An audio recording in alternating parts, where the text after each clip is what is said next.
बात हो रही है आईटी इंडस्ट्री के हवाले से, किस तरीके से हम आईटी इंडस्ट्री में आगे बढ़ सकते हैं। ज़ुहैब साहब, मैं आपकी जानिब आऊँगा, और क्योंकि ब्रेक से पहले हम यही बात कर रहे थे कि पाकिस्तान में आज भी ज़्यादातर जो आईटी कंपनीज या फ्रीलांसर्स हैं वो सर्विसेज एक्सपोर्ट्स करते हैं, और दुनिया की जो बड़ी टेक कंपनीज हैं वो प्रोडक्ट बेस्ड मॉडल पर काम करती हैं, हमें दिखाई देती हैं। लेकिन हम ये प्रोडक्ट डेवलपमेंट की तरफ अब तक नहीं जा पा रहे हैं। इसकी बड़ी और बुनियादी वजूहात क्या हैं? जी, थैंक यू वेरी मच। ये देखें, सबसे पहले इकोसिस्टम की बात है। पाकिस्तान में अभी भी हमारे पास बड़ी प्रोडक्ट कंपनी है। 8 आउट ऑफ 10 मोबाइल जो ऑटोमोबाइल इंडस्ट्री है गाड़ियों की, उसमें car leasing system made in Pakistan चल रहा है, जो कि लाहौर से एक बहुत बड़ी कंपनी आईटी की इसको मैनेज कर रही है। इसी तरह कराची में एक कंपनी है जिसकी प्रोडक्ट है जो कि यूएई का नेशनल पेमेंट गेटवे मैनेज कर रही है। बट बिगर पिक्चर की बात करें, हमारे यहाँ एजुकेशन साइट पे, हमारे यहाँ जैसे मिनिस्ट्री ऑफ आईटी की तरफ से branding of the product development is very important. Potential बहुत है, स्केल करने का पोटेंशियल बहुत है। आज आप देखें, पाकिस्तानियों ने पाकिस्तान से बाहर बैठ के यूनिकॉर्न्स बनाई हैं। आपने देखा होगा, यही पाकिस्तानी टैलेंट है, यही लोग, यहीं के पढ़े लिखे लोग सिलिकॉन वैली में जा करके अपनी यूनिकॉर्न्स बनाई हैं। बिलियंस ऑफ डॉलर की एग्जिट्स हो रही हैं या एक्विजिशन हो रही हैं। यहाँ पे इकोसिस्टम का आप देखें, इससे पहले हमारी नॉलेज इकोनॉमी पे बात नहीं हुआ करती थी। आज से कुछ साल पहले इंडस्ट्रियल माइंडसेट था। हम लोग फैक्ट्रीज, एक्सपोर्ट इंपोर्ट, इन चीज़ों में, ट्रेड में लगे होते थे। इस वक्त इकोसिस्टम में प्रोडक्ट डेवलपमेंट आपने जिक्र किया, ब्रांडिंग और प्रोडक्ट डेवलपमेंट आपने जिक्र किया, बहुत अहम चीज़ है। क्योंकि हमारी देखें, एम्बेसीज का भी एक बहुत बड़ा किरदार है पाकिस्तान की आईटी प्रोडक्ट्स को प्रमोट करने का। No doubt. हिस्टोरिकल इतने सालों से हमने आम को प्रमोट किया, हमने टेक्सटाइल को प्रमोट किया, which is good. But unfortunately आज भी 4-5 एम्बेसीज के अलावा हमारी कुछ ऐसी एम्बेसडर्स हैं जो कि आईटी को बहुत अच्छे तरीके से समझते हैं, प्रमोट कर रहे हैं। सऊदी अरब हो गया, यूएई हो गया, यूएई के एम्बेसडर रशिया चले गए, यूएस में जो हमारे एम्बेसडर हैं।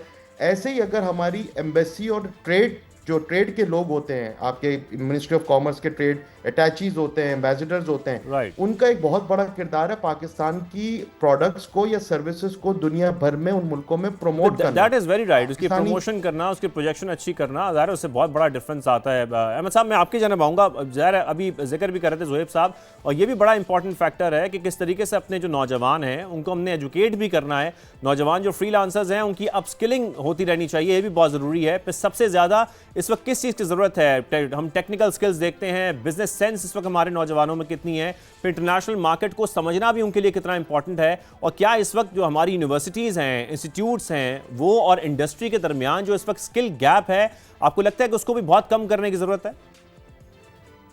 देखिए, आपने बहुत रेलेवेंट जगह पे निशानदेही की। इस वक्त दुनिया में पास्ट 2 ईयर से जो एआई का एक बहुत बड़ा रेवोल्यूशन आ चुका है दुनिया में, उसने बहुत सारी चीज़ों को इररेलेवेंट कर दिया है, और अब हमें रीथिंक करने की ज़रूरत है सारा कुछ। दैट इंक्लूड्स कि हमारी जो बेसिक एजुकेशन सिस्टम है, अब वो भी रेलिवेंट नहीं है। और हमारी जो ग्रेजुएट्स हैं, लाखों की तादाद में बच्चे इस वक्त मार्केट में आ रहे हैं, और दूसरी तरफ इस वक्त एआई की वजह से बहुत सारी कंपनीज जॉब कट कर रही हैं, और ये बहुत बड़ा एक गैप बनने जा रहा है, क्राइसिस बनने जा रहा है, जिसको अभी तक गवर्नमेंट रिकग्नाइज नहीं कर रही। मेरे ख्याल में एक तो हमें फौरी तौर पे, हंगामी बुनियादों पे अपना higher education system as well as जो डेवलपमेंट के फ्रेमवर्क्स हैं उनको रीथिंक करना पड़ेगा एआई के दौर में।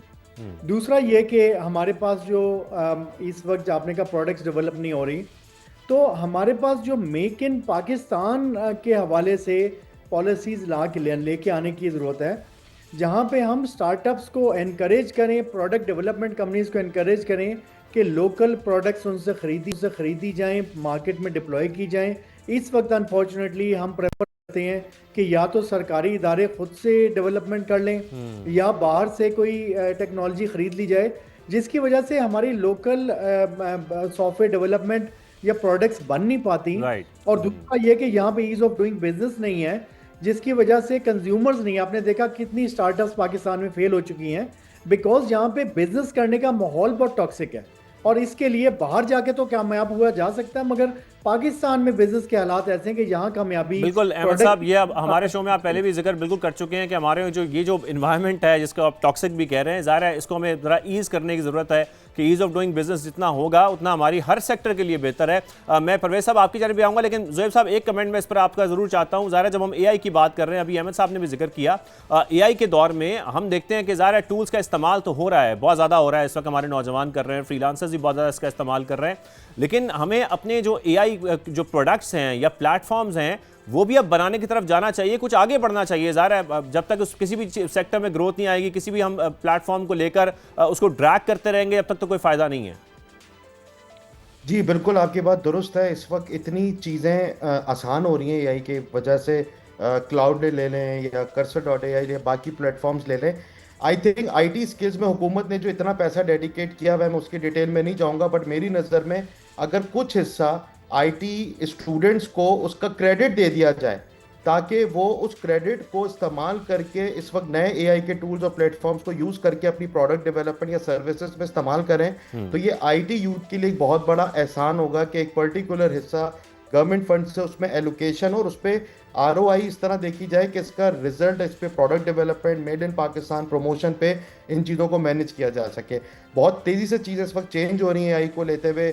इस वक्त आप देखें और ज़ुहैब साहब, अगर हमने अडॉप्शन नहीं की तो रीजनली भी या ग्लोबली भी हम बहुत पीछे रह जाएंगे। ज़ाहिर हम अपने आसपास के ममालिक को देखते हैं। Spot on, absolutely right. और साथ में जैसे कि हम ये भी देख रहे हैं कि एआई ने आने के बाद जो हम देख रहे हैं कि जो प्रोजेक्ट्स हैं उस पर भी काफ़ी असर पड़ा है। जो फ्रीलांस है, लास्टली मैं इस पर आपसे कमेंट्स आता हूं कि फ्रीलांसिंग पे जो काम कर रहे हैं इस वक्त ऑलरेडी, उनके लिए एआई की जो इंडक्शन है, ज़ाहिर है वो अपने इंटीग्रेशन इस वक्त कर रहे हैं, उनके लिए भी कितना इंपॉर्टेंट है कि वो इसमें ज़ाहिर है अपने अपस्किलिंग कर सकते हैं।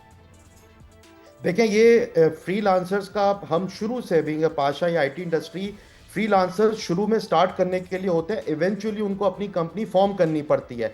आज आप देखें एआई, ये फ्रीलांसर के जो दो बड़े प्लेटफॉर्म थे, आपका अपवर्क हो गया, आपका बाकी उनका शेयर वैल्यू, उनकी रेवेन्यू ड्रास्टिकली गिरी। उसकी वजह ये है कि फ्रीलांसर्स पाकिस्तान को हम इतना प्रमोट तो करते थे, पर इनका फ्यूचर तभी है जब ये एंटरप्राइज कंपनीज बनाएंगे, प्रोडक्ट्स बनाएंगे, 4-5 फ्रीलांसर्स मिलकर अपनी कंपनी एंटरप्राइज की तरफ सोचेंगी। जब तक स्टार्टअप्स नहीं होंगे, अपने एंटरप्राइज नहीं बनाएंगे, इस तरफ नहीं जाएंगे, तो ज़ाहिर है उसमें हम ग्रोथ के साथ ही मौजूद रहिए। परवेज साहब, मैं ब्रेक के बाद आपकी जानिब आऊंगा। टेलीकम्युनिकेशन के ऊपर हम खास तौर पर बात करेंगे, हमारे साथ ही मौजूद रहिए।